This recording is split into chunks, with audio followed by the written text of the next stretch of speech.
Well, I am super excited to catch up. John Morgan on Pure Country. Good to see you. How are you? Good to see you. I'm doing well. How you doing? I'm good. I remember last time we talked, you were like sitting on the side of the road on tour somewhere, traveling somewhere. Are you actually at home right now with some quiet? You yeah, you caught me in the day home this time, so that's good. It's been we just rolled in from New York City last night, so Nice. we've been on the move. Yeah, you are in that period of, I feel like, where you spend like 80% probably of your time not at home. It's about right. Yes, it's Yeah. about right. It's a good Um, percentage.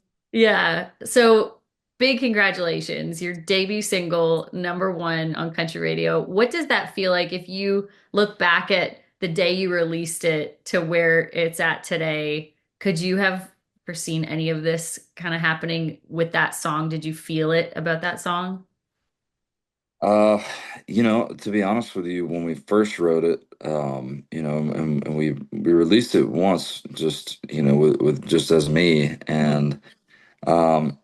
Back then, no, I honestly didn't think that would be the one to put us on the map. But when it started kind of raising its hand in the streaming world, I was like, okay. And then that was kind of the time period where Aldean had kind of reached out and been like, hey, bro, like I'd love to collaborate at some point soon. And like, let's start thinking about what that looks like. And we were writing songs for that, trying to shoot for that goal. And we just never wrote anything that we both were stoked on, I guess. And so yeah, it was so cool having him jump on Friends because I was like, man, look, we've already got this thing rocking. Like it fits both of our worlds. You love the song. I thought he was gonna cut it before I did.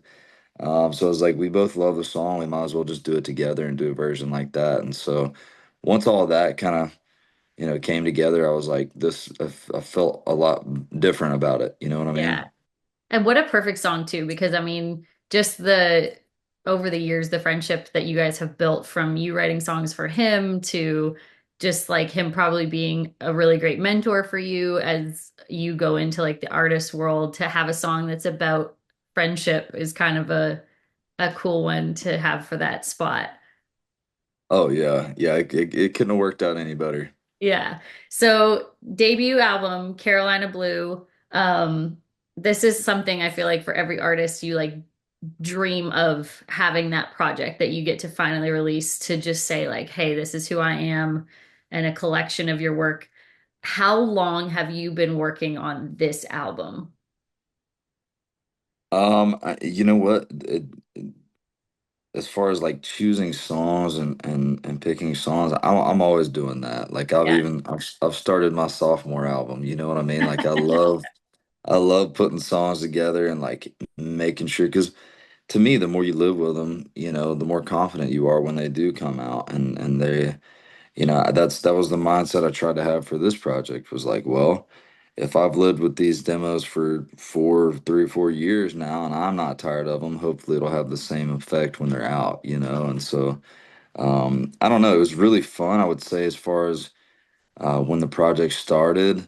We really just hunkered down and we took a month or two off of touring of well not touring but we were still kind of on the road but I took a month off for sure of just writing and like Yeah.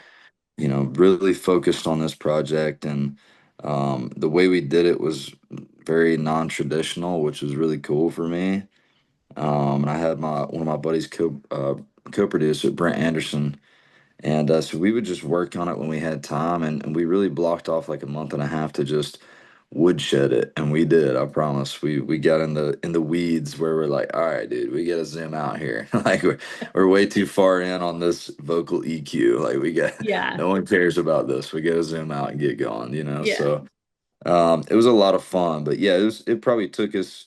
We were probably in the weeds on it for I would say probably 3 months total of just Yeah. like hardcore. It's hard when you care so much because it is like you are a writer and an artist, and obviously you care a lot about like the production. I can't even imagine how hard that is, like to go.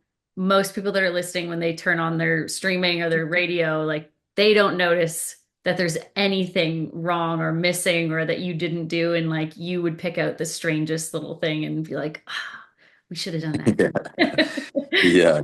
Well, that's something I learned too with this project is like, because it's like you were saying, like every artist has their debut album, right? Like for the most part, all the ones I'm fans of or have impacted me along the way, like they have that first record, and so I put a lot of pressure, I think, on myself to like try to take people for a ride or like just something. You got to be unique about whatever. But I think the thing that I learned with this whole thing is this is a timestamp. It's a timestamp for where I'm at in my career. You ask Eric Church, I guarantee you, he probably wouldn't cut the same songs now on his debut project that he did. And Right. it's like it just stamps your moment in time where you're at in your career, and I think there's something cool about that. So For sure. Yeah. I mean, that's definitely one of my favorite debut albums of Eric Church's. I was going to ask you which one kind of like stuck out, but um you say that like, so for you, this is like a timestamp in your life. And what's really cool is that for your fans, your album will be a timestamp in their life. Like they are listening to your songs, either like going through high school or going through breakups or, meeting someone they love. And that song is like, that's the one that reminds them of that moment, which is that crazy for you that like go back to when you were in high school, you probably had an album that was your timestamp for that, and now you are that for someone else. yeah, no, it's pretty wild to think about. I definitely had those records. It's like you said, everybody has that, a song or an album, a project, whatever that like just really takes you back, or makes you have certain thoughts and memories of that time. And yeah, I'm honored to be that. That's why I do put so much time into it. I do get in the weeds on the nerd talk of all the gear and all the stuff because I want it to be as good as it can be, and for that reason, because I want it to last for 10 years and people to I still want to be around when they're talking about, oh yeah, you were hot when I was in high school. I want Yeah. people to make me feel old. Yeah. I know. I just saw Keith Urban doing an interview, and this one girl was talking about his debut album, and she's like, I wasn't even alive when you released that. And you look at where Keith Urban is at today, and you're like, man, that's so cool that he's still releasing records and like building fans that weren't even alive when he released his debut album. Yeah, that one's got a sting. I know when she said it, I was like, wow, you just aged him really hard in this. Oh yeah. Yeah, I'm sure you love that. I'm sure he did. He smiled, but I was probably like, maybe don't say that out loud. Uh, what is one of those albums? Like if you look back, because I know you grew up in Carolinas, which I know they're doing a lot of work there right now to get through what happened. And I know that's been something you've been a part of and talked about a lot.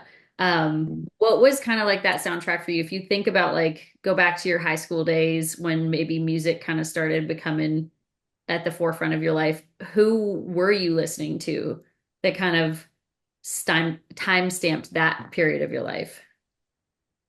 Well, it's funny you say that because they're the one of the coolest like full circle. I've had a lot of full circle moments in the last couple of years, thankfully, and one of the coolest ones for me was we got to be on tour with Jason Aldean, and we were I think it was our second tour. The first tour was just out kind of on my own doing an acoustic set, and then the second tour we had full band, Mhm. and he was just like. He came up to me and he was like, "Man, I'd love for you to come up during our set and sing a song with us, right?" And he was like, "He's like, if you did, which song would you pick?" And I'm like, I said, "Bro, you don't even have my favorite song in your set, so you'd have to add it in there." He's like, "What is it?" And I'm like, "The Truth."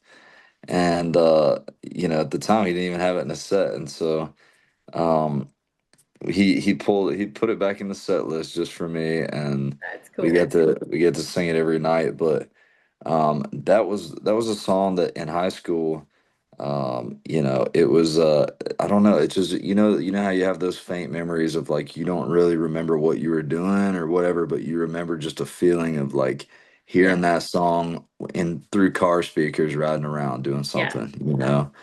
And that was him for me, and he got mad at me for saying that too because he made him feel old. But Yeah. He's like, um, don't say it out loud. Don't say high school. yeah, Just yeah, say it yeah, was a period of your life that really sticks out.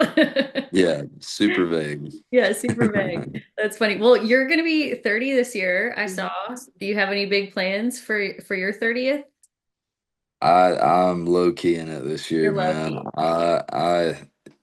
I just I don't care to, you know, have a party, but I'm Yeah. also not like somebody who has to have people over and party all the time, you know.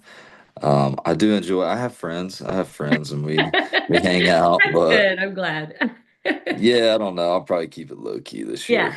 With as busy as your life is, I feel like a lot of people say that in this industry, like when you do get a minute to celebrate, it's like you just want to be home and nothing too crazy.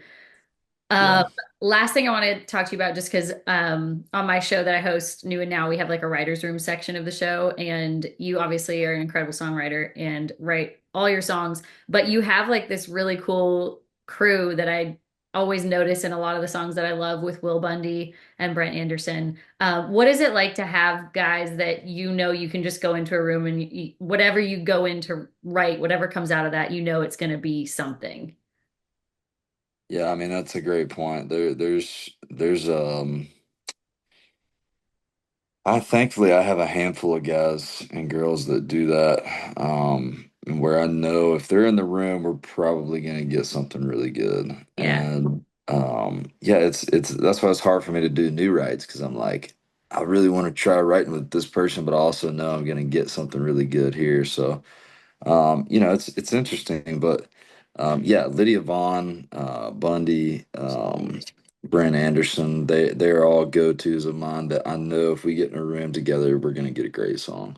Yeah, well, you guys definitely did for this album. So congratulations. It is incredible. John Morgan, Carolina Blue, thanks for joining us on Pure Country. Yeah, thank you. Thanks for your time. Awesome. Have a good one.